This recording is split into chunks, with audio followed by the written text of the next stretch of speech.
السلام علیکم دوستو، آج میں آپ کو یہ بتانے والا ہوں کہ اللہ کے رسول صلی اللہ علیہ وسلم نے ایمان کی دعوت کیسے دی۔ اللہ کے رسول صلی اللہ علیہ وسلم نے اپنا کام جاری رکھا، مرد اور عورتیں اسلام میں داخل ہوتے رہے۔ اسلام کی شہرت مکہ کے ایک سرے سے دوسرے سرے تک ہو گئی، جگہ جگہ اس کے چرچے تھے۔ اللہ کے پیغمبر حضرت محمد صلی اللہ علیہ وسلم کو اسلام کی دعوت دیتے ہوئے 3 سال گزر چکے تھے، لیکن اس پوری مدت میں آپ صلی اللہ علیہ وسلم نے اسلام کی تبلیغ کھلے عام نہیں کی۔ آپ نے اپنے خاندان اور قریبی دوستوں تک دین پہنچایا، لیکن اب اللہ نے انہیں کھل کر ایسا کرنے کے لیے کا حکم دیا۔ یہ حکم پا کر اللہ کے پیغمبر صلی اللہ علیہ وسلم کوہ صفا پر چڑھ گئے اور وہاں سے لوگوں کو پکار کر کہا، اے عبد المطلب کے بیٹوں، اے فہر کے بیٹوں۔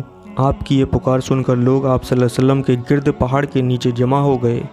پیغمبر صلی اللہ علیہ وسلم نے اپنی بات جاری رکھی، اگر میں تمہیں یہاں سے خبردار کروں کہ دشمن کی فوج تم پر ٹوٹ پڑنے والی ہے تو تم میری بات پر یقین کرو گے؟ انہوں نے جواب دیا، ہاں ہم ضرور یقین کریں گے، ہم نے کبھی آپ صلی اللہ علیہ وسلم کو جھوٹ بولتے نہیں سنا۔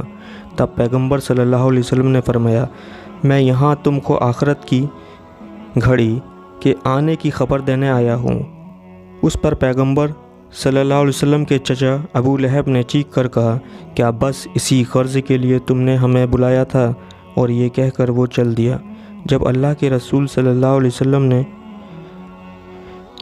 کھلے بندوں اسلام کی طرف بلانا شروع کیا تو نہ تو ایسا ہوا کہ لوگ آپ صلی اللہ علیہ وسلم سے بچنے لگے ہوں، نہ وہ آپ کے دشمن ہو گئے، مگر جب آپ نے ان کی بت پرستی کو برا بتایا تو اس سے بڑا غم و غصہ پیدا ہوا۔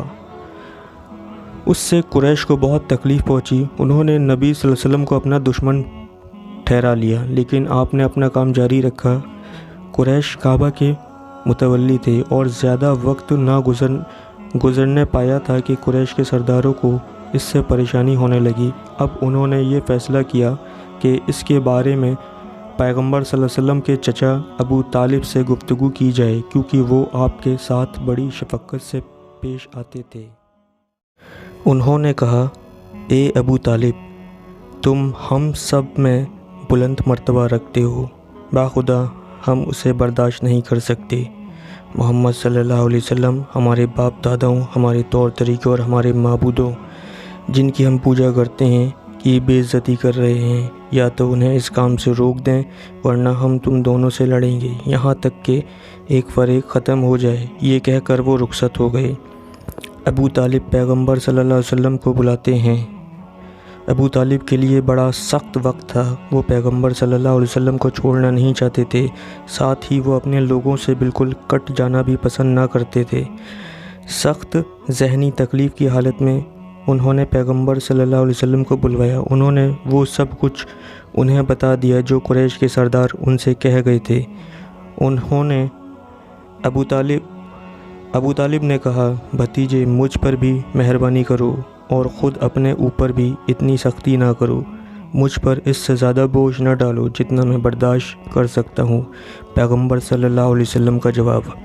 پیغمبر صلی اللہ علیہ وسلم نے جواب میں کہا، خدا کی قسم اگر وہ میرے دائیں ہاتھ میں سورج اور بائیں ہاتھ میں چاند رکھ دیں اس شرط پر کہ میں اپنا کام چھوڑ دوں تو میں اسے ترک نہیں کروں گا اس وقت تک کہ یہ کامیاب ہو جائیں، یا پھر میں اس راستے میں اپنی جان دے دوں۔ پھر آنکھوں میں آنسو بھرے پیغمبر صلی اللہ علیہ وسلم وہاں سے اٹھ کر چلنے لگے، لیکن ابو طالب نے انہیں آواز دے کر بلایا اور کہا، جاؤ اور جو تمہارا جی چاہے کہو، خدا کی قسم میں تمہیں کبھی کسی حال میں تنہا نہیں چھوڑوں گا۔